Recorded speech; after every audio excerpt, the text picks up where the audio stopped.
Olá, bom dia a todos os meus companheiros e companheiras de norte a sul, leste a oeste desse imenso Brasil. Eu tenho a honra de voltar ao Diálogo de 20 Minutos nesta manhã, 17 de março de 2021, quarta-feira.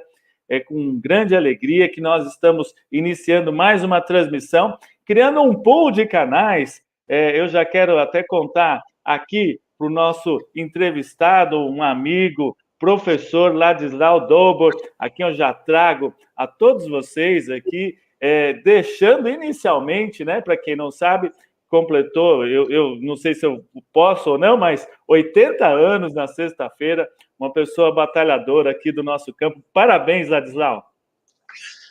Obrigado, Paulo. Deixa eu te dizer, viu? Eu descobri o seguinte: Hum. terceira idade, ou 80 anos, não é sala de espera, viu? Dá para fazer um monte de coisa, porque a Muito gente acumulou conhecimento e mais, todas as novas tecnologias, esse negócio online, tudo isso aqui, permite que qualquer velhinho que tem experiência, que tem sabedoria, comece a transmitir essa coisa. Isso ajuda, viu? Não precisa pendurar chuteira, viu? Isso aqui é outro tempo. Não estamos mais no tempo da chuteira, estamos no tempo do digital. É legal, o Marcos Arruda também, um outro, na mesma data que você, então deixa um abraço aos dois aí. E quero lembrar que a nossa transmissão hoje, Ladislau, está sendo feita pelo canal Resistentes, que vocês aqui nos assistem. Nós estamos chegando a 20 mil inscritos, já peço a você, falta muito pouco, então participe dos nossos canais, se inscreva. Estamos transmitindo pela TV Roda de Conversa lá na Paraíba, então, também em todo o Nordeste, ampliando a nossa rede de canais e também através da articulação brasileira pela economia de Francisco e Clara, que foi, inclusive, onde nós nos conhecemos no lançamento na PUC São Paulo. Então, criando um pool de canais de esquerda para que a gente possa levar mais à frente, mais adiante, os temas do nosso diálogo, os temas dos nossos debates. E hoje o assunto, eu quero trazer aqui, que as pessoas vejam aqui este livro, A Era do Capital Improdutivo, do professor Ladislau. Esse livro aqui é o tema do nosso diálogo e nós vamos procurar tirar dúvidas, né? A todos vocês que estão nos assistindo. E para começar o assunto, eu acho que uma pergunta bem simples. Por que, Ladislau, que quando eu deixo meu dinheiro guardado no banco ali para poupança, para caderneta de poupança, eu recebo a 0,2 ao mês, e se eu for emprestar esse dinheiro, se eu for pegar emprestado no mesmo banco, eles me cobram 5%. Por que isso acontece? Por favor, bom dia a todos e a palavra é sua. Bom dia. Para já, deixa eu dizer o seguinte: o dinheiro hoje é imaterial, tá? Você pode ter depositado, na realidade, caiu o teu salário, é tudo sinais magnéticos, tá? Com esses sinais magnéticos, o custo para o banco é praticamente nulo, tá? Porque são os algoritmos que fazem as transferências. O único trabalho é você, cliente, que faz a entrada, a transferência, essas coisas, as teclas. Tá? Então, não é uma questão de custo. Tá? É uma questão de organização do sistema bancário. Tá? Porque, no Brasil, 5 bancos têm 87% de todos os ativos. Então, eles se entendem e cobram mais ou menos no mesmo nível. Tanto assim que você viu, você tenta transferir de um para outro, não vai mudar grande coisa. Então, você não tem concorrência que em outros países faz baixar as taxas de juros. Tá? Aqui é um acerto, é um oligopólio, tá? que mantém esses custos. Né? Agora, as diferenças são absolutamente trágicas. Tá? Nós não estamos falando que aqui o custo do dinheiro no banco é 20%, 30%, 40% mais caro, ou o dobro, que já seria muito. Nós estamos falando que é entre 800% e 1.200% mais caro. Tá? Queria lembrar o seguinte, tá? Eu pego aqui janeiro, aqui 40, pessoa física, tá? Pessoa física, a média cobrada pelos bancos, aqui 92%. 92% ao ano, porque juro no mundo é ao ano. Tá?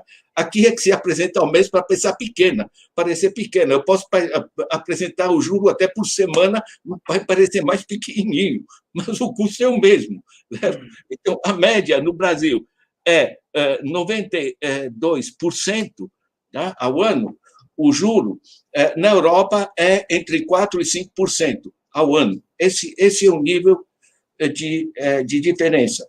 Então, os custos são absolutamente imensos. Né? Um segundo ponto é que nós não temos regulação do Banco Central. Tá? O Banco Central, quando você tem uma agência reguladora, ela tem que ter independência, tem que ser autônoma. Não autônoma do governo, como estou falando, mas tem que ser autônoma dos bancos. Ela tem que regular os bancos. Como os banqueiros puseram a mão no Banco Central, eles simplesmente cobram, né, digamos, cobram o que querem e não há regulação, não há controle sobre os juros cobrados. Se eu pego o exemplo da França, você entra na Banque de France, você coloca usura, ou seja, agiotagem, vai estar indicado. Na França, se você passou de 12,3% ao ano, você está em cana. Tá? 12,3%. Aqui eu não consigo encontrar uma taxa de juros que cobre menos, né, no Brasil. Né? Então, essa ausência de regulação ela está apoiada numa guerra dos bancos para evitar qualquer regulação, qualquer racionalidade no processo. Isso está baseado numa coisa mais antiga, que é o seguinte, mas que vale a pena conhecer. Com uma proposta de PEC, de emenda constitucional de 99, do José Serra, eles quebraram o artigo 192 da Constituição, que limitava a agiotagem, ou seja,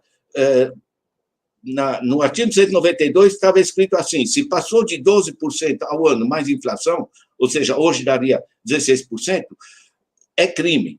Tá? Eles tiraram isso, tá? Com essa PEC, virou emenda constitucional, né? No início de 2003, ou seja, numa base legal. De certa maneira, você não tem nem controle do Estado e nem concorrência de mercado. Então, porque se houvesse concorrência de mercado, montes de bancos pequenos, como era antigamente, você tinha, assim, um banco cobra demais, o cliente vai para outro banco. Aqui você não tem mais. Certo? Então, você tem uma confluência de fatores. Tá? Você tem o oligopólio formado, a ausência do Banco Central e a quebra da base legal, da base jurídica do artigo 192. Né? Eles cobram simplesmente o que querem.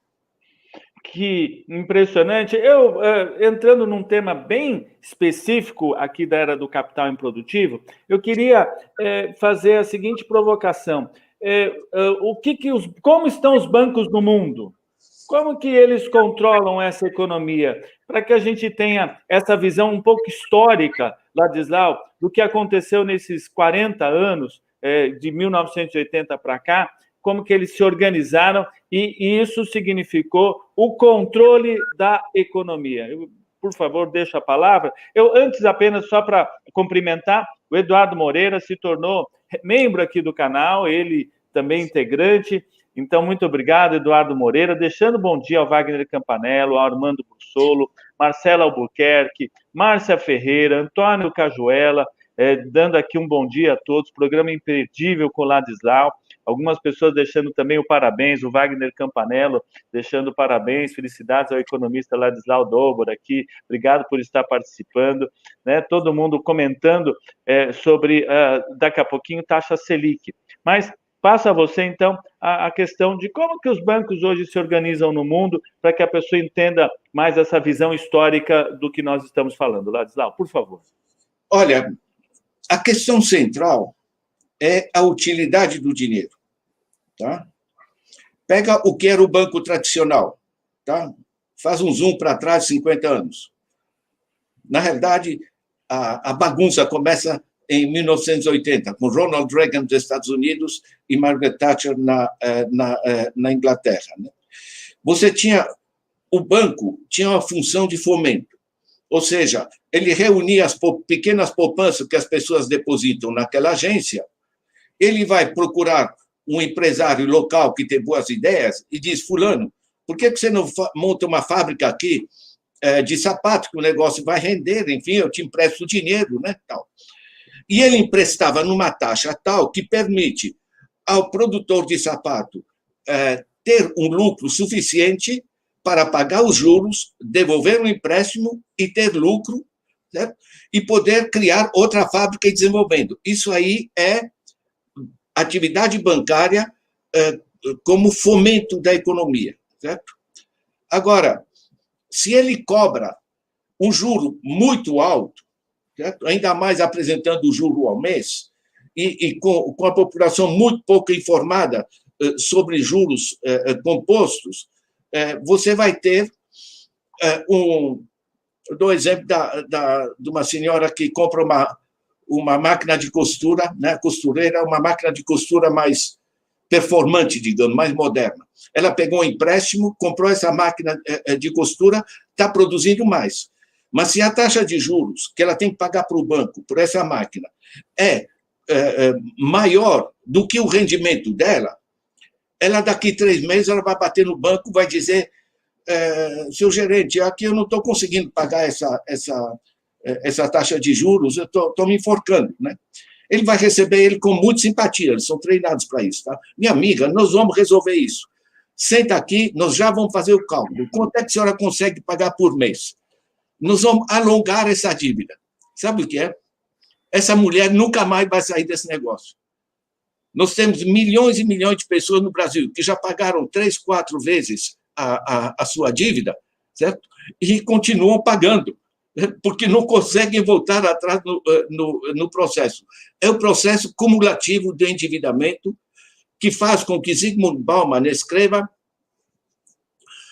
o banqueiro detesta o bom pagador. O bom mesmo é o cara que se enforca. Então, essa visão é muito importante para entender o mecanismo. Tá? A atividade bancária é boa, ela tem que identificar com bons economistas oportunidades de investimento no seu município, na sua área, e cobrando juros que são inferiores ao produtor, porque o produtor ele está produzindo coisa, é um grande esforço. Agora, ele, banqueiro, é apenas intermediário do dinheiro dos outros, não é dinheiro dele. Ele não pode cobrar o que quer nesse processo. Então, estou dando esse exemplo. Tá? Agora, como os diversos... Isso é a atividade bancária tradicional. Como isso funciona em diversos países. Então, por exemplo, na Alemanha, o alemão, a família alemã, não coloca seu dinheiro no banco, são poucos. Ela coloca o seu dinheiro numa caixa de poupança municipal. Toda a cidadezinha tem sua caixa de poupança. Sparkassen, chama, Sparkassen, caixa de poupança, textualmente. Né? O resultado, a comunidade tem a sua própria poupança e pode decidir ali se vai arborizar as ruas, se vai criar uma escola de formação profissional, o que ela quiser, segundo a diversidade das situações locais.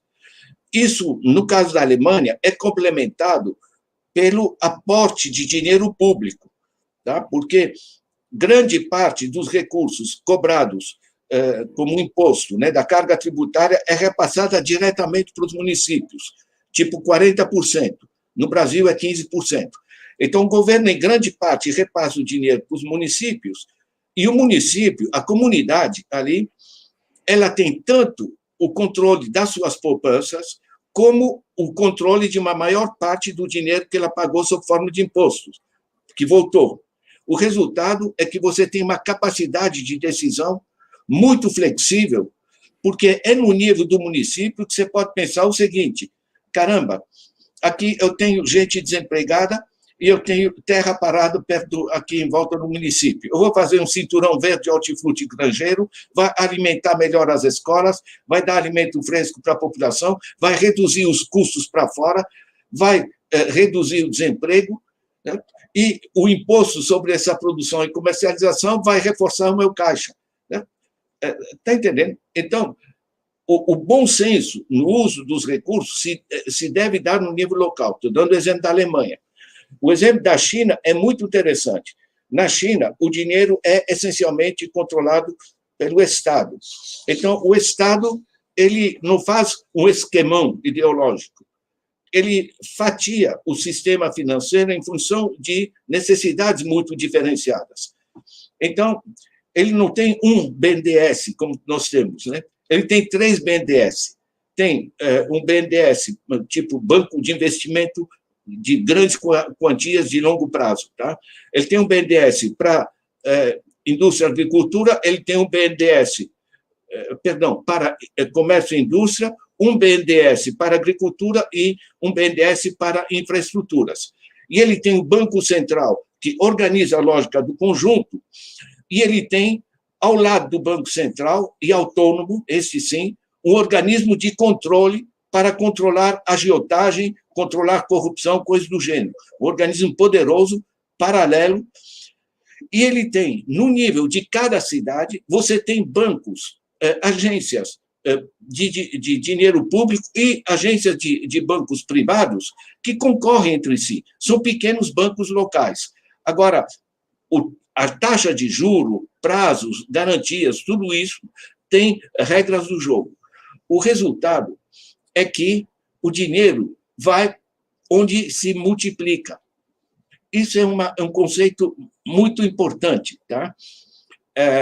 Porque pensa o seguinte, eu trabalhei e organizei sistemas de planejamento econômico aí para vários países da África. Se eu pego em Moçambique uma região que é rica em produção agrícola, mas tem péssimas estradas, certo? Se eu oriento o dinheiro para melhorar as estradas daquela região, sabe o que acontece? Em vez de se perder uma parte da safra, a safra vai poder ir para as cidades vão comer melhor e os produtores dali vão ter mais dinheiro e vai se gerar mais imposto no conjunto, vai retornar mais dinheiro do que o governo colocou, ou do que um banco colocou. Está entendendo? O essencial é isso. O dinheiro tem que ser produtivo. Há 3 meses atrás, 3, 4 meses atrás, o governo da Califórnia autorizou todos os municípios da Califórnia a formar bancos públicos municipais, tipo os Sparkassen da Alemanha, ou tipo dos pequenos bancos públicos locais da China. Tá? Isso é a Califórnia. Você tem o estado de Dakota do Norte, nos Estados Unidos, tem o North Dakota Bank, certo? E Dakota vai bem obrigado, porque o dinheiro, em vez de ser colocado num banco e ir para as matrizes, e ir para paraísos fiscais, e ir para Wall Street para a especulação financeira, não, o dinheiro volta para ser útil para a comunidade. O dinheiro é nosso, tá? Isso é fundamental. O dinheiro não é do banco, certo? Nem o dinheiro é do banco, nem os impostos, o dinheiro público, né, coisa do gênero, é também nosso através dos impostos. Sempre se trata do nosso dinheiro. Então, por isso que os bancos centrais, nos países que funcionam, têm um poder muito grande de assegurar, por regulação, de que o dinheiro seja repassado para onde ele tem efeitos multiplicadores. No último exemplo, se você no município, por exemplo, você pode até emitir moeda local, é legal, tá? Como se faz, por exemplo, no Conjunto Palmeiras, no Banco Palmas. No Banco Palmas, exato. Me veio Palmeiras aqui, não tem nada a ver, viu, gente? Não vamos misturar as coisas. Por que me veio Palmeiras? Não? O que eles fizeram? Eles emitiram moeda, formaram um próprio banco, tá? Eles, com isso, financiaram um conjunto de atividades de saneamento básico. Sabe o que acontece com saneamento básico? R$1 que você coloca em saneamento básico são R$4 que você deixa de gastar com doenças, né? Porque a água contaminada é o principal vetor de doenças. Ou seja, você está usando dinheiro para multiplicar a riqueza e a conta fecha, porque o dinheiro volta. Então, Quando eu pego os vários sistemas de organização financeira no mundo, os que funcionam dessa maneira. Tá? Agora, o reverso é quando o sistema financeiro se transforma em agiota. Tá? Então, por exemplo, nos Estados Unidos, você tem um sistema de crédito para o estudante poder fazer a faculdade, que está num nível tal que o aluno sai da faculdade com uma dívida de mais de 100 ou 150 mil dólares, ele vai passar décadas pagando um empréstimo. Né? Isso que disseram para ele, não, você vai ter um diploma, você vai ganhar muito dinheiro, em 2 anos você liquida isso e está feito. Meu, aproveitar, digamos, a esperança do jovem para endividá-lo. Né? Então, as formas de agiotagem variam. E o último ponto que eu queria mencionar, já acho que é o terceiro último que eu menciono. Né? Na Inglaterra, em janeiro de 2015, eles passaram uma lei de ninguém pode se exigir mais do dobro do que ele pegou. Então, o cara pegou 1.000 libras, devolveu as 1.000 libras, pagou 400 de juros e tem uma multa porque atrasou não sei o quê. Tal. Chegou a 2.000 libras, está liberado. Acabou. De ninguém pode se exigir mais do dobro. No Brasil, você tem um monte de gente que já pagou quantas vezes essa dívida e o banco continua mamando. Isso aqui não funciona. Muito importante, eu quero lembrar a situação que houve nos Estados Unidos e queria fazer um paralelo. Houve na votação no Congresso a liberação de 1,9 trilhão de dólares para que o governo Biden coloque na economia e faça um auxílio emergencial para as pessoas e para as empresas. Eu quero 2 perguntas aqui. Existe esse 1,9 trilhão de dólares? Onde é que existe?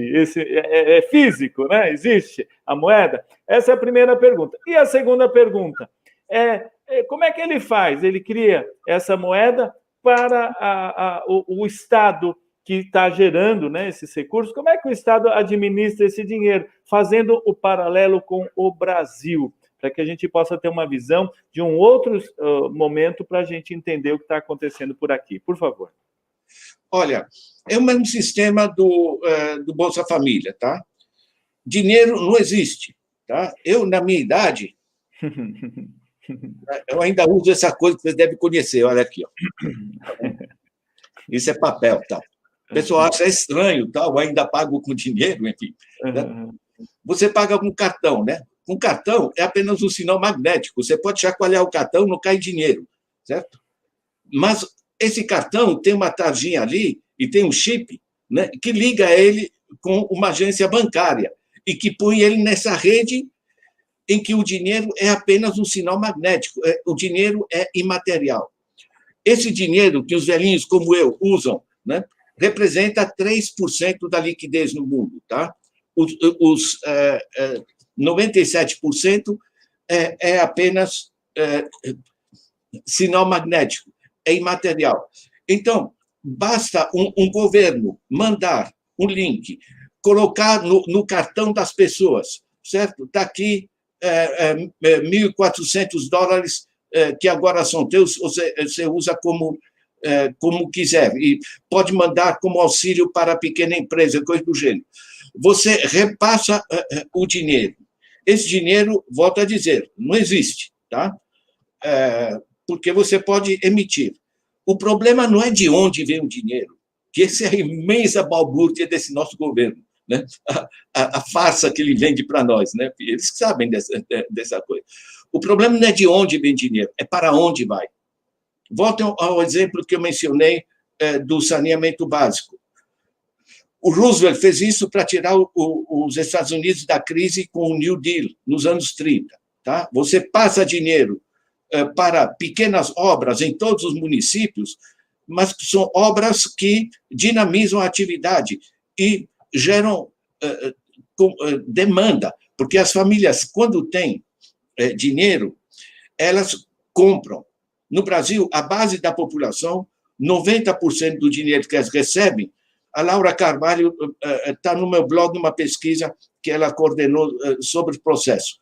90% do dinheiro que vai para a base da sociedade, pode ser Bolsa Família, pode ser esses $1.400 nos Estados Unidos, etc. E se transforma em demanda. Quando o dinheiro vai para os ricos, ele vai para aplicações financeiras, compras de ações, vai para paraíso fiscal, coisa do gênero. O pobre não, o pobre faz compra.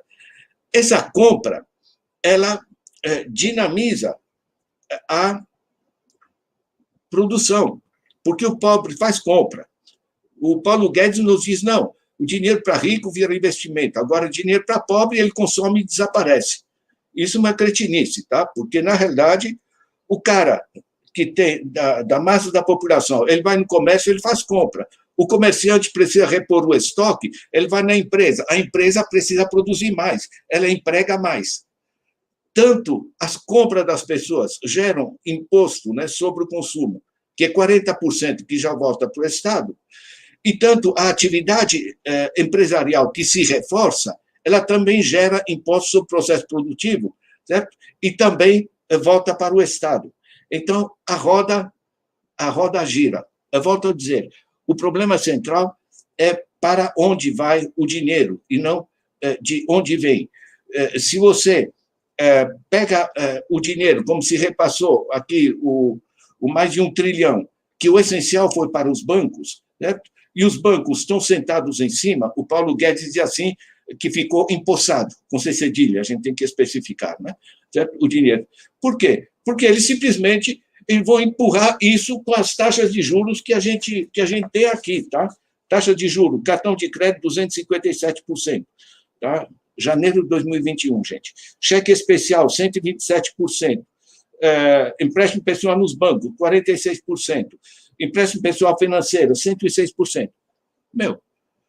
Ou seja, o dinheiro que nos Estados Unidos está se repassando para a base da sociedade, ele gera uma dinâmica de reativação da economia. Vai gerar inflação? Não vai gerar inflação. Por quê? Porque as empresas, tanto no Brasil como nos Estados Unidos, estão trabalhando com uma capacidade ociosa muito grande. Eles não produzem mais com as máquinas que têm, por quê? Porque não tem para quem vender. Certo? Então, quando você aumenta a demanda, você aumenta a capacidade de compra, certo? Você tem mais gente procurando os bens, as empresas podem voltar a produzir mais e isso gera mais atividade econômica e ambas geram, como eu disse, mais imposto para o Estado, né? A coisa simplesmente gira, são os efeitos multiplicadores. Eu repito, vocês podem pegar no meu blog, no double.org, tem um artigo recente que eu coloquei sobre os efeitos multiplicadores do dinheiro que vai para a base da sociedade. Tem outra pesquisa sobre o IPEA, mostra a mesma coisa. Não é dizer temos que ser responsáveis, portanto, a gente passa dinheiro para o banco sim, mas para a população, isso é demagogia, a gente tem que ser responsável, temos que ser austeros, né? Certo? Isso não é farsa, tá? Vender isso é um negócio simplesmente sem vergonha. Eu, por desgraça, sou economista. Eu, quando vejo esse negócio, me faz mal ao coração esse negócio, sabe? Porque é de um cinismo, de um tamanho, entende? Que a gente, sabe, fica indignado. O essencial, eu volto a dizer, é onde se coloca o dinheiro. É assim que funcionou o New Deal do Roosevelt, tá? Assim que funcionou o estado de bem-estar da Europa do pós-guerra, certo? O welfare state, certo?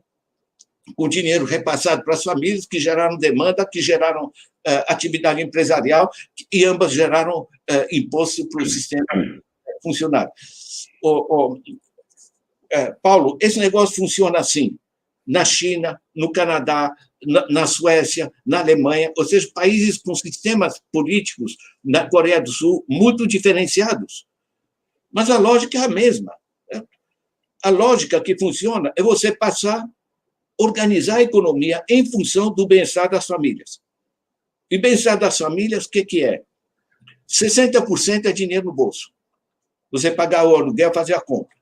Os outros 40%, o que são? É ter acesso a coisas que você não compra.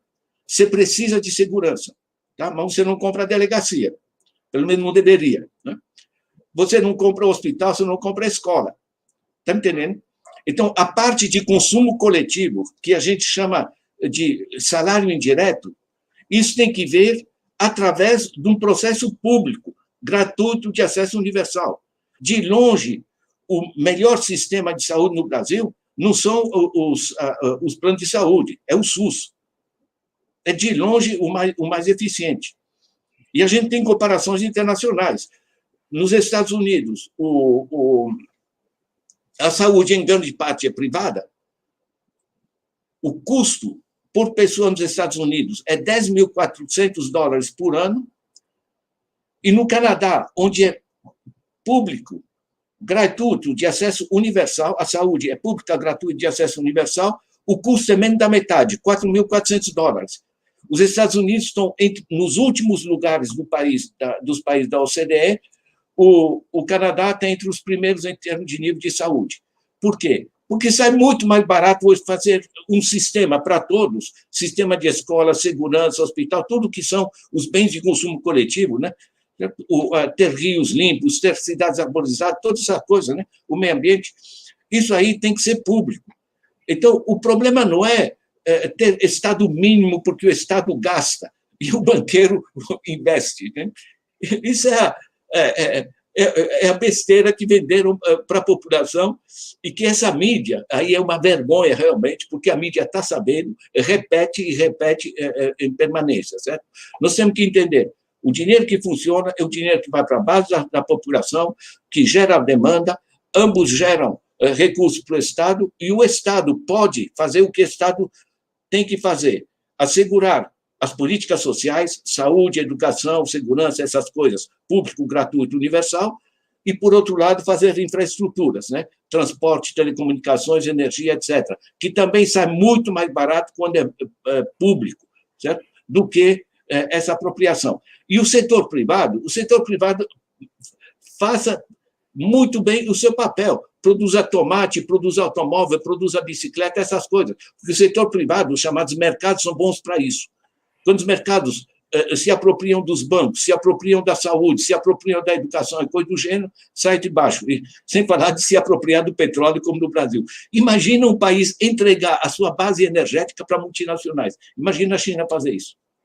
É uma loucura. E você toca em pontos essenciais e demonstrando uma maneira muito orgânica, né? Ela é encaixada, você tem um quebra-cabeça, você percebe de maneira muito simples como essas peças se encaixam. Eu acho que isso é a maior qualidade do professor Ladislau Dobor, é a sua didática, é a maneira de esclarecer assuntos herméticos, né? Normalmente, quando a gente pega ali a taxa de juros e a gente não sabe interpretar. Parabéns, professor. Olha só, a Maria Luísa faz um comentário aqui, eu não posso deixar, apesar do Wagner sempre reclamar aqui no chat, eu tenho que dizer, o conjunto chama-se Palmeiras. Obrigado, Maria Luísa, um nome muito bonito aqui, não vou nem fazer piada mais aqui, chega sobre esse assunto, senão o povo já vai sentar o pau aqui. E, professor, essa nossa transmissão hoje, nós estamos fazendo por uma rede de canais. Então, eu comentei isso no início da nossa transmissão, já peço a você que faça inscrição aqui no canal Resistentes. Nós também estamos transmitindo pela TV Roda de Conversa da Paraíba, pela Articulação Brasileira pela Economia de Francisco e Clara. Nós também temos um parceiro, a TV Resistência Contemporânea, quem eu também já peço que você visite lá o canal deles, se inscreva, porque nós queremos construir um pool de canais para que a gente traga as nossas bandeiras, faça a nossa narrativa histórica, traga os pontos essenciais para a compreensão da população e dos nossos problemas. E queria, então, desejando vocês que façam sua inscrição, curtam para que a gente alcance o maior número de pessoas, trazer uma provocação do Vitor, que ele diz o seguinte: bom dia, professor, recentemente li o livro, gostaria de ouvir sobre as atualizações e mesmo novos comentários a respeito do esboço de uma agenda que você escreve no exercício do livro aí, um pouco esse exercício de criatividade aí, que é muito importante diante desse momento que o Brasil passa. Ladislau, contigo, por favor. Olha, deixa eu primeiro comentar sobre essa rede que vocês estão formando. Tá? Você sabe o que é? Antigamente, o pessoal me convidava para uma palestra na Federal da Bahia. Aí eles têm que fazer um projeto para poder ter dinheiro, para poder financiar a viagem, tem que reservar hotel, tem que, enfim, todas as coisas. Né? Eu perco 2 dias. Hoje, o Paulo me manda um zap, Ladislau, vamos fazer uma live? Pronto, estamos aqui. Certo? Vamos passar uma horinha, certo? Eu volto a trabalhar, tem outra daqui a pouco. Né? Então, na realidade, veja bem, estão se formando essas redes de construção interativa e colaborativa de conhecimento em todo o país, inclusive com interações internacionais. Ou seja, nós estamos ajudando a tirar a massa da população, a quem nunca foi dada uma aula de como funciona o sistema financeiro. Né? Nós aprendemos tudo sobre Dom João VI e Dona Carlota Joaquina, essas coisas importantes, mas não como funciona o cartão de crédito. Então, o fato da gente fazer esse trabalho é vital. Né? Aqui a Aline escreve, Ladislau usa a linguagem da economia que a gente entende. Você sabe por que você entende o que eu estou falando sobre economia? É porque eu entendo. Eu trabalhei muitos anos no quadro das Nações Unidas, hoje sou aposentado pela ONU, montando esses sistemas, então eu entendo. E tem mais, o cara que é de uma financeira, coisa do gênero, ele vai te explicar o inexplicável, ou seja, que esse entope de dinheiro, que isso é bom para você. Né? Aí você não entende mesmo, eu também não entendo. Eu entendo a motivação dele. Né? Agora, todo esse esforço que você está fazendo, que o Eduardo Moreira está fazendo, que tanta gente está fazendo, isso é vital. Né? Pega os trabalhos do Luiz Nassif, pega outras palavras, pega Le Monde Diplomatique, pega o IHU da Universidade Católica do Rio Grande do Sul, enfim, está um monte de gente organizando, sabe?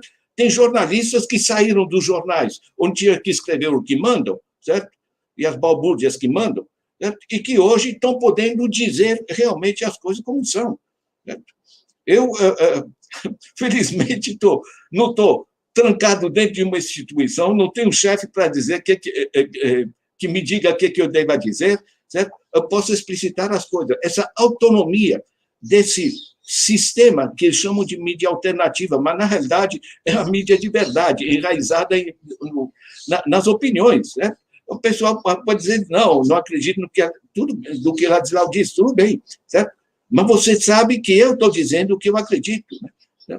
Então, esse esforço de comunicação é vital, Paulo, certo? Porque nós temos que ter mais gente entendendo a zona que se criou nesse país. Né? Isso é vital. Relativamente aos 13 pontos, nesse livro, o último capítulo é uma agenda de propostas. Tá? Nós fizemos 13 eixos propositivos.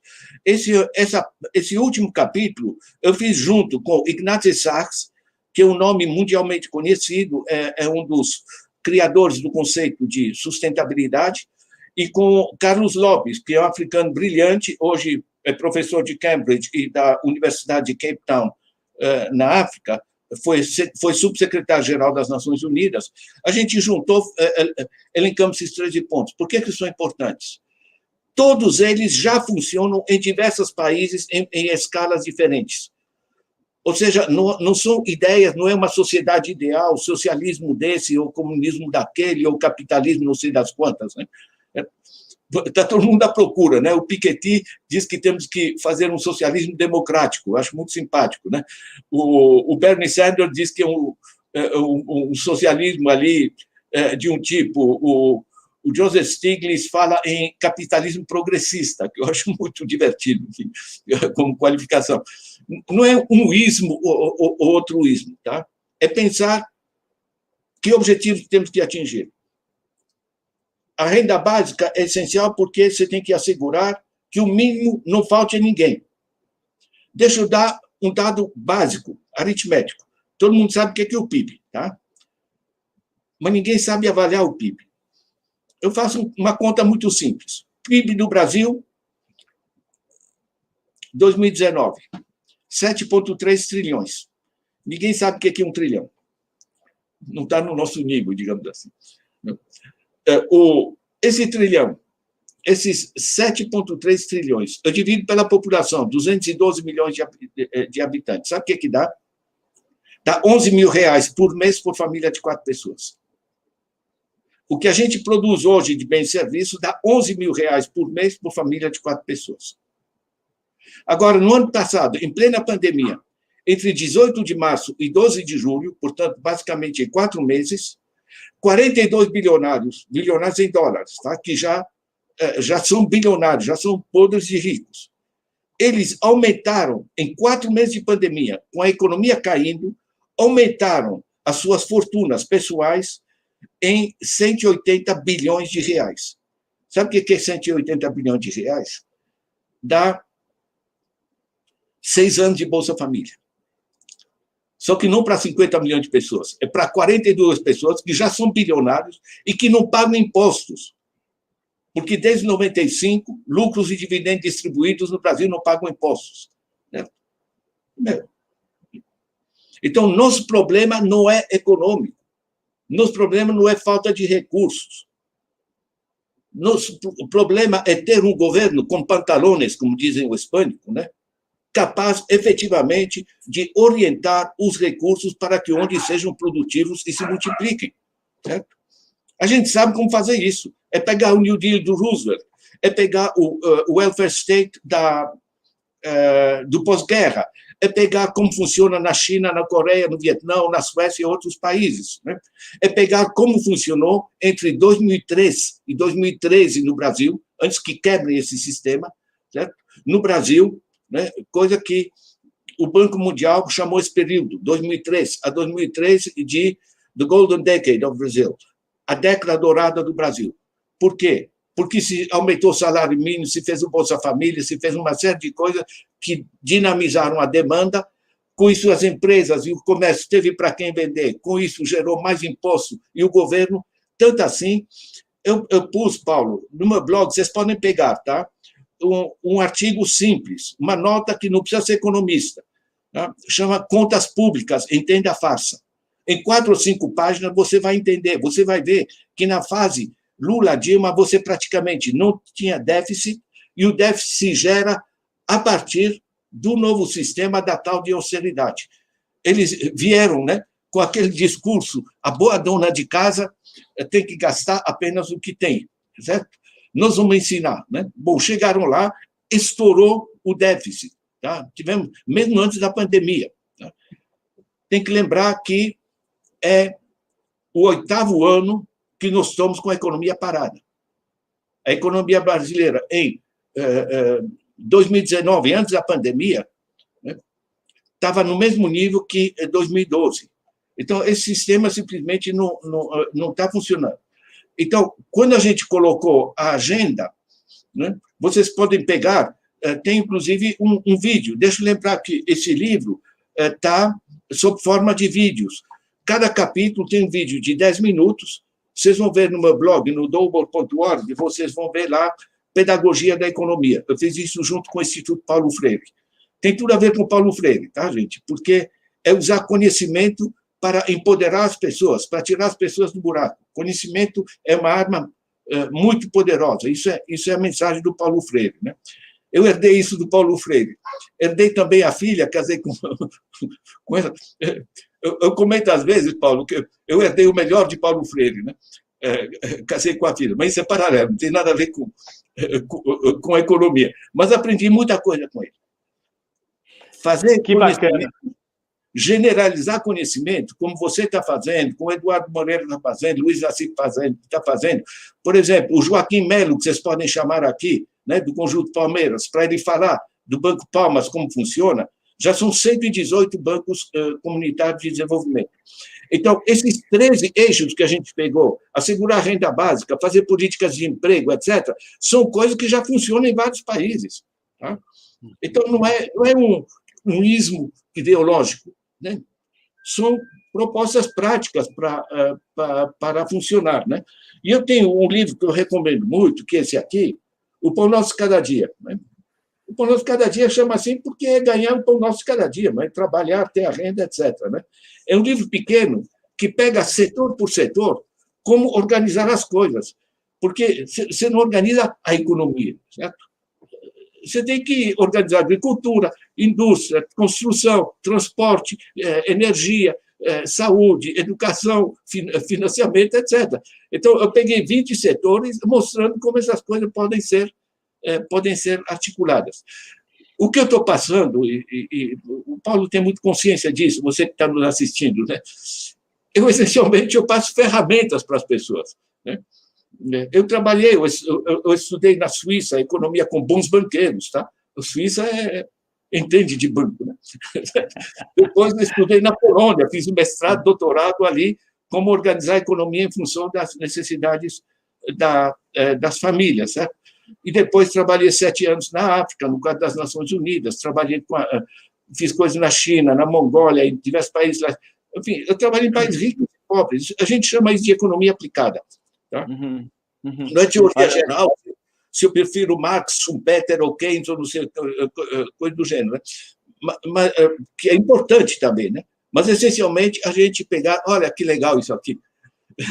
Abre essa do barquinho, ela é muito boa, meu. Essa do barquinho aqui. Vamos ver se ele carrega aqui rapidinho. Pronto, aqui, tá andando. Navegando na austeridade. Aqui, ó. Desce um pouquinho. Espera um pouquinho, descendo. Vai descendo. E também. Vai descendo mais um pouquinho. Não abriu, paciência. Ele tá com uma paginação nova, né? Aqui com todos os seus trabalhos. Eu estou observando que você está refazendo o site, reformulando o site todo. Olha, deixa eu aproveitar para comentar, tá? Eu digo que eu estou passando ferramentas. Todos os meus artigos e os artigos livres que recebo, eu disponibilizo gratuitamente online. Nós somos uma rede de professores que disponibilizam toda a produção científica online. Isso faz sentido, tá? Eu tenho meu salário na PUC, eu não preciso disso. E não só, tá? Esse livro aqui, que vocês viram, tá? Esse livro está online gratuitamente, está sob forma de vídeos gratuitamente. Vocês podem fazer esse curso, pegar os 15 vídeos de 10 minutos, vocês vão entender como funciona o negócio, vocês podem organizar grupos de estudos sobre isso. E sabe o que é? Nós estamos fazendo a nona tiragem do livro impresso, porque vende. Então, não é ou online ou coisa. Se está online gratuito, as pessoas não vão comprar. As pessoas, inclusive as editoras têm que migrar para o século XXI, tá? Porque ainda está muito no analógico, entende? Então, se o livro é bom, ele vai vender, tá? Porque ninguém tem saco de pegar 200 páginas ou 300 páginas na tela, meu, certo? Vai preferir sentar na poltrona, pegar um suquinho de laranja ou uma caipirinha e ler o livro do Ladislau, virando as páginas e anotando as coisas. Então, na realidade, esse formato é legal. Por que a gente reformulou esse blog, esse site? Né? É porque ele cresceu demais. Sabe o que é? Com a pandemia, antigamente o rapaz ia na biblioteca para pegar o livro que o professor recomendou. Hoje não vai mais para a biblioteca, não vai tirar xerox da pasta do professor. O professor pode simplesmente recomendar. Gente, na próxima aula a gente vai discutir o capítulo 12 da Era do Capital Improdutivo do Ladislau. Tá? Você sabe o que é? 8 páginas, até no celular o rapaz consegue ler. Certo? E se interessar, ele vai comprar o livro. Então, na realidade, como cresceu muito o site, a gente teve que reformular. Eu queria pedir muito que vocês acessem o site.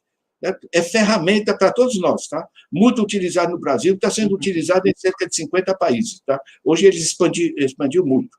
Mas ele expandiu e eu precisei mudar. Né? Quando o moleque cresce, você pode encompridar a manga da camisa. Tá? Chega um momento que você tem que trocar de camisa, não tem como. Então, a gente montou, com a ajuda do meu filho Alexandre, do Bruno, da Sofia, aí, as crianças ajudaram com esse negócio. A nova geração entende demais desse negócio. Agora, muito bem. Eu até lembrando... Diga.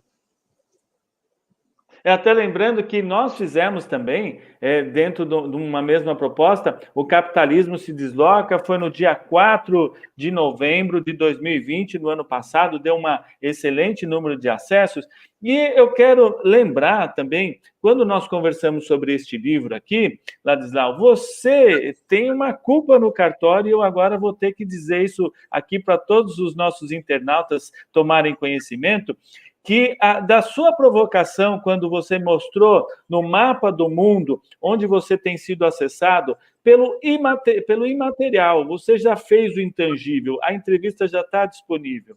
E quando caiu aquela ficha de falar, vamos construir uma rede de canais para que o nosso conteúdo seja distribuído pelo maior número de grupos possíveis. Então, essa situação, que está, inclusive, dentro dos temas que você traz aqui do Capitalismo se Desloca e da Era do Capital Improdutivo, como você comenta, você é responsável, eu diria que você é o patrono um pouco dessa ideia aí, junto também com o jornalista Jefferson Miola, que provocou a gente aqui do canal Resistente, falou, olha, eu acho que vocês têm capacidade e condição de conduzir, né, essa estruturação aí. Então, deixando aqui essa declaração aberta para você, de saber que você também é pai dessa criança aqui que a gente está fazendo no canal Resistentes. Olha, deixa eu comentar isso aqui, tá? O livro que o Paulo está mostrando, esse aqui, O Capitalismo se Desloca. Ele saiu há pouco, tá? Veja bem, ele está online, está nas livrarias, tanto assim que o Paulo já comprou, tá? Agora, o diretor do SESC, o SESC editou esse livro, ele escreve, está aqui na apresentação do livro, estou lendo, tá? Aqui. A iniciativa de publicar O Capitalismo se Desloca, respeitando a coerência do autor em disponibilizar gratuitamente a versão digital, é resultado de uma convergência dos pontos de vista sobre a capacidade do mundo editorial de esboçar novas sendas, de abrir novos caminhos. Eu acho muito legal, ou seja, não é só eu que disponibilizo, tá? O SESC também, que editou o livro, ele disponibiliza, e o livro está vendendo, né? Tanto assim que o Paulo comprou. Olha. Ou seja, são novos caminhos. Eu acho que cada um, tanto o Paulo, mas cada uma das pessoas que está assistindo aqui, pode pensar o seguinte, caramba, vou pegar os vídeos do Ladislau, vou organizar um curso para os meus amigos. Uma rede de favelas do Rio organizou isso, e me pediram algumas aulas online para a gente discutir dúvidas sobre o livro. Qualquer um de nós pode ser um multiplicador, tá? E essas ferramentas que tem no blog, ou as gravações, por exemplo, do Eduardo Moreira, ou as gravações aqui das várias entrevistas, tudo isso aí é matéria-prima. Nós estamos entrando num século onde o conhecimento é o principal fator de produção. Tá?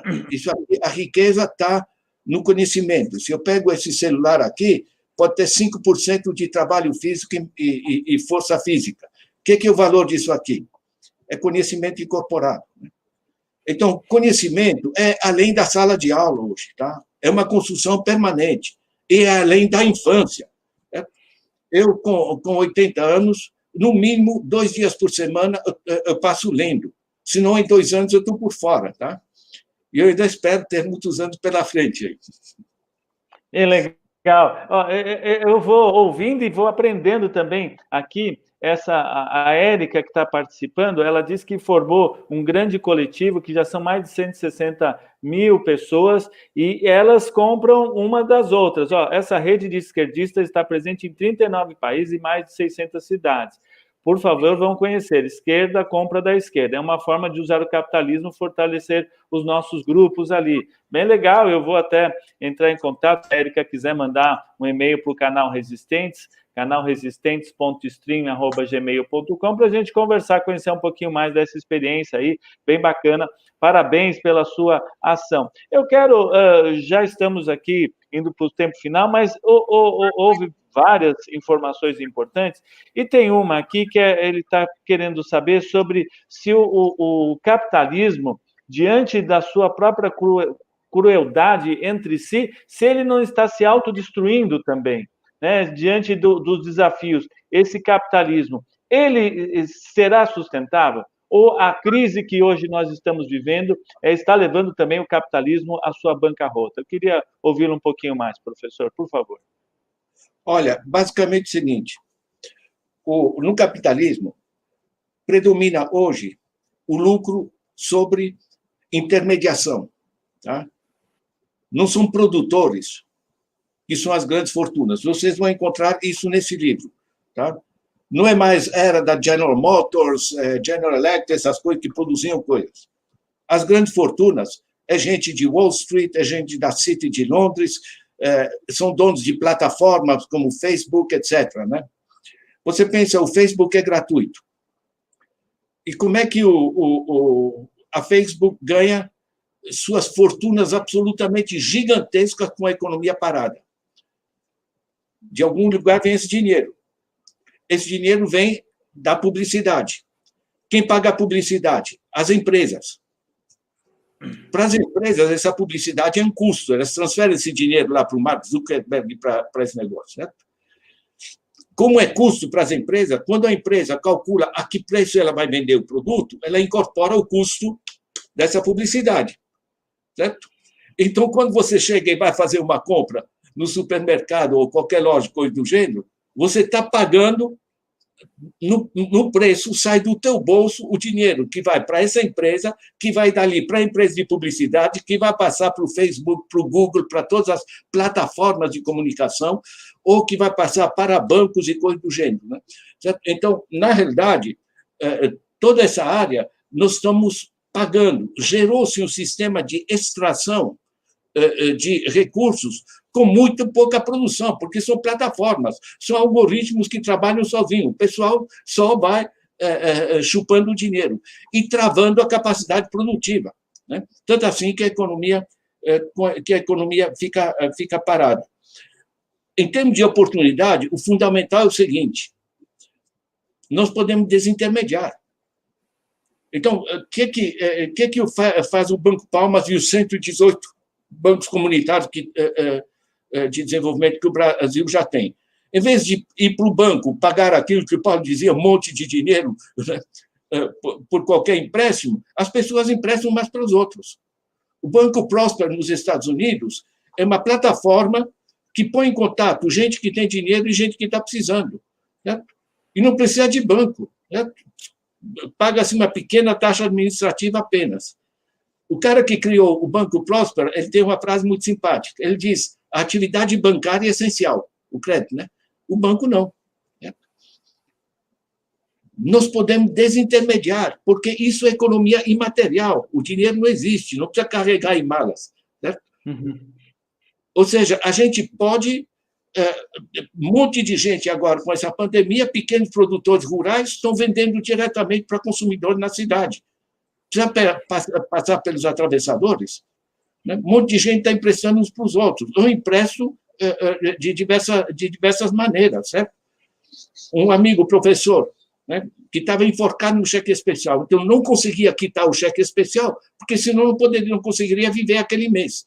Entende? Então ficava só pagando e mantendo isso. Eu quitei o cheque especial dele e a gente rachou entre nós o que o banco ia chupar sobre esse dinheiro. Né? Nós podemos desintermediar. Esse capitalismo virou um capitalismo de atravessadores. A gente chama de economia de pedágio. Né? A gente não precisa do pedágio. Né? Sobretudo porque a gente que tecla as coisas, todos os processos. Deixa eu dizer para vocês que no Quênia, os pequenos agricultores e pequenos produtores formaram uma moeda paralela, eletrônica, tá? Virtual, chama M-Pesa, né, que é dinheiro em Swahili. Né?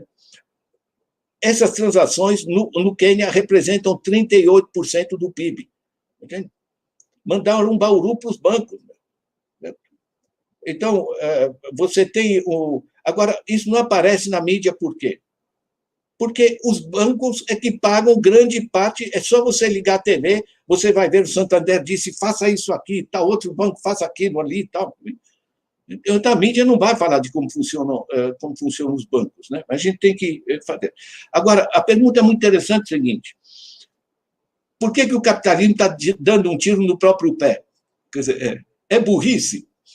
Olha, gente, tem um artigo meu que é bem legal, tá? Chama A Burrice no Poder. Eu não vou dizer de quem se trata, eu não sou mal educado, tá? Mas chama assim, A Burrice no Poder. Tá? É muito legal, né? Porque por que criou a crise de 2008? Eles não sabiam que estavam quebrados? Eles não entendem de finanças? Eles sabiam, mas eles têm suficiente peso político para fazer o Estado pagar, tanto o Estado que o governo americano deu o dinheiro para esses bancos, certo? E de onde o governo tirou o dinheiro? Tirou dos impostos pagos pela população. Então, a população salva os bancos. Eles dizem, dane-se, nós vamos cobrando, chupando, se quebrar, o governo nos salva, né? Aí eles gostam do Estado, né? Já não é Estado mínimo. É só olhar o que está acontecendo agora com 1,9 trilhão que você estava mencionando no começo. Não é burrice, é cálculo. Em grande parte, o sistema financeiro, isso é mundial, tá? No Brasil é só mais grotesco, mas é mundial o processo de financiarização. Ganha-se no mundo muito mais dinheiro fazendo aplicações financeiras do que você investindo, produzindo, sendo útil para a sociedade. Esse é um deslocamento radical, foi demonstrado de maneira absolutamente irrefutável pelo Thomas Piketty, daí a popularidade, né? Ele não ia vender um livro de 700 páginas, quase 3 milhões de livros vendidos, se não fosse substantivo o que ele traz. Ele traz basicamente o seguinte: hoje, no sistema capitalista financiarizado, rende mais você fazer a aplicação financeira do que você investir. Antigamente, para você explorar uma pessoa, Paulo, para puxar dinheiro para as elites, era através de baixo salário. Mas para explorar por baixo salário, pelo menos você tem que gerar um emprego, ou seja, você tem que produzir alguma coisa. No Brasil, 212 milhões de habitantes, 150 milhões de adultos e apenas 33 milhões de empregos formais privados. 33 milhões para 150 milhões de adultos. Sabe o que é? Porque dinheiro está se fazendo, porque está desindustrializando o país. Né? Porque dá mais dinheiro você fazer a especulação financeira, inclusive internacional. E então, quando você consegue se apropriar de um bem público, que é o petróleo não é produzido por alguém, tá? É uma herança da natureza. Você pode se entupir de dinheiro privatizando a Petrobras, né? E aumentando os custos para a população no posto de gasolina, né? E no bujão de gás. Né? Fizeram a mesma coisa com a Vale do Rio Doce, certo? Exportando minério, né? Eles produziram minério, ninguém produz minério, gente. Se extrai. Né? Então, na realidade, esse sistema financiarizado, nós precisamos resgatar o controle. Nosso problema, volto a dizer, tentando fechar com isso, Paulo, porque eu preciso cuidar da vida. Mas, basicamente, se trata de tornar o dinheiro produtivo e de entender que nossa zona econômica, digo isso com toda a tranquilidade, né, é resultado deste governo, tá? Dos ataques que foram feitos a partir de 2014, não é a partir de 2016, quando derrubam a Dilma. Tá? Eles cozinharam a Dilma de 2014 até 2016 para poder dizer que a quebradeira ela estava na presidência. Né? Puseram no colo dela a crise que é criada por eles, por juros absolutamente escorchantes. Você não pode, ao mesmo tempo, extrair dinheiro para o sistema improdutivo e ter a economia produzindo. Né? Tanto assim que o desemprego, que estava a 6%, voltou para 12%, hoje está a 14%. Né? Eu queria muito, e eu agradeço ao Paulo essa iniciativa. Eu não fico rico com essas coisas, né? Mas dá uma satisfação danada de dizer, esses bandidos, olha, eu tiro a roupa deles, está vendo como é que funciona? Isso é muito simpático, né? E eu repasso para vocês ferramentas concretas de vocês tocarem isso para frente. O meu blog é uma ferramenta, como as iniciativas de tanta gente aí que está fazendo as coisas. Tem o Carta Maior, tem, enfim, um monte de gente porreta, né, que está realmente pondo os pingos nos is, chamando o boi de boi, enfim, né, de maneira como se deve. Né? É isso aí. Parabéns, professor. Você é sempre uma gentileza sua estar presente conosco aqui no canal Resistentes. Eu quero só trazer a programação. Nós teremos às 17 horas o sociólogo Dalto Silveira e a conjuntura política brasileira e latino-americana.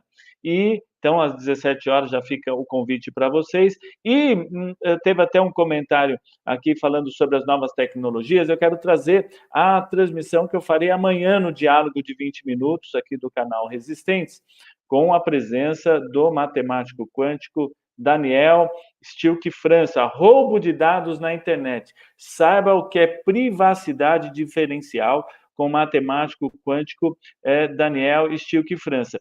Que a frequência de roubo de dados, professor, na internet tem sido muito grande, né? E os hackers têm invadido terminais, todo mundo. Agora, essa última de 210 milhões aí de dados, dizem que veio do poupa-tempo, né? E eles se apropriaram de milhões de informações que eles vendem aí nas redes. E esse matemático quântico, professor da Universidade da Dinamarca, lá em Copenhague, vem trazer sistemas de tecnologia da informação, que é um dos temas que nós sempre tratamos aqui no canal Resistentes. Então, deixada aí nossa programação, eu quero agradecer profundamente, desejar vida longa pelo seu trabalho, pelo seu esclarecimento e pela sua visão, né? Sempre trazendo um plano maior para nós. Eu li um livro, A Águia e a Galinha, do Leonardo Boff, e você tem sido a águia, muitas vezes, nesse momento de reflexão, ajudando todo mundo. Obrigado, professor. Obrigado a você. Sobre a privacidade, nós acabamos de lançar esse livro aqui, tá? A Sociedade Vigiada. Tá? Uhum. É bem legal, tá? A gente, como a invasão da privacidade por grandes corporações e estados autoritários ameaça instalar uma nova distopia. Eu sou organizador do livro, você tem ele, para variar, online, gratuitamente.